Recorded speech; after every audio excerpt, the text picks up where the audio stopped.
Hello everyone, আসসালামু আলাইকুম। সবাই কেমন আছেন? আশা করি ভালো আছেন। আমি আপনাদের দোয়ায় ভালো আছি। চলে আসলাম নতুন আরেকটি ভিডিও নিয়ে। তো আশা করি আজকের ভিডিওটি ভালো লাগবে। চলুন যাই। আজকে কি করি কিছুটা আপনাদের সাথে শেয়ার করবো। পুরো কাজ তো শেয়ার করা যাবে না। ওই যে বাচ্চারা শুয়ে আছে, আর এখানে কিছু কোকারিসের জিনিস আনা হয়েছে।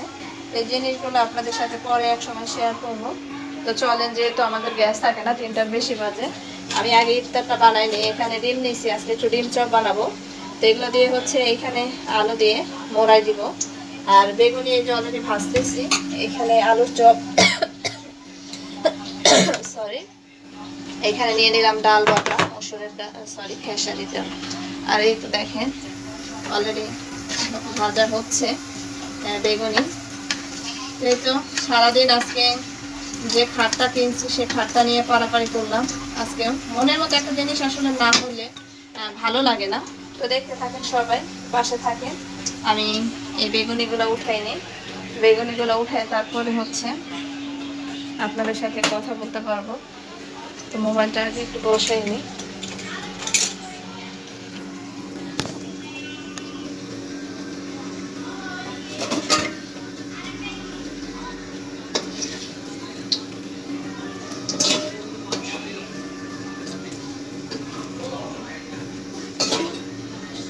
এই তো বেগুনিগুলো আমি উঠাই নিলাম। এখন এই যে বাকিগুলো দিব।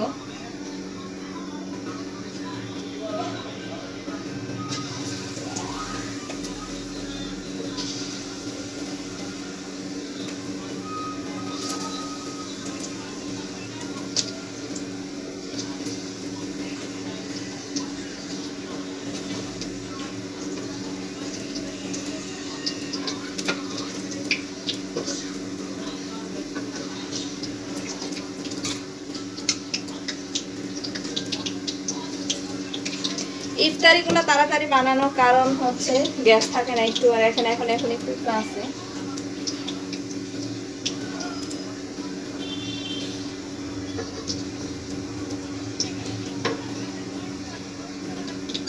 এখন এখানে হচ্ছে আমি এই যে আলুর চপগুলো, এই যে আলুর চপগুলো বাটিতে দিয়ে দিয়ে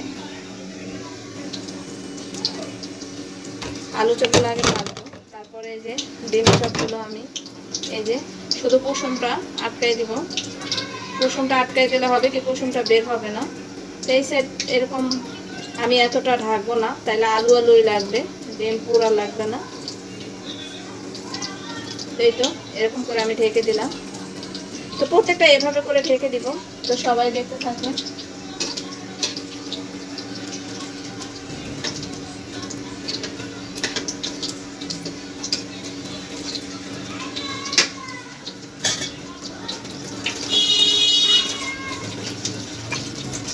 এক হাতে আসলে কাজ করতে গেলে হয় না। ইফতার বানাইতে সময় লাগবে, অনেক সময় লাগবে, যদিও আপনাদের এত ধৈর্য লাগে না। হ্যাঁ,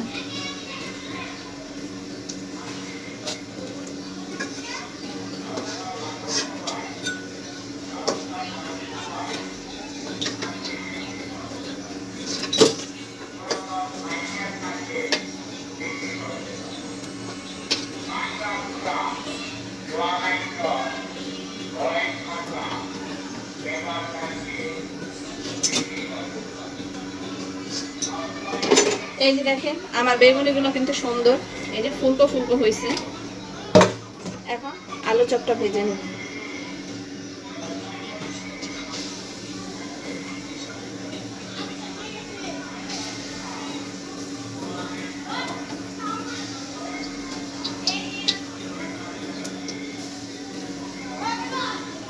আজকে আলুর চপ যদিও আমি কম নিয়েছি, কম বলতে তাও 8টা নিয়েছি, যেহেতু ডিম চপ বানাবো এই জন্য আলুর চপ একটু কম নিয়েছি। এগুলো হোক। তো এটা সময় লাগবে বানাইতে।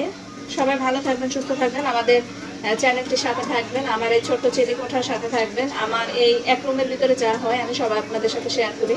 আমি সবার কাছে এতটুকু চাইবো, সবাই আমার চ্যানেলটি সাবস্ক্রাইব করে আমার পাশে থাকবেন, সুস্থ থাকবেন। আল্লাহ হাফিজ, আসসালামু আলাইকুম।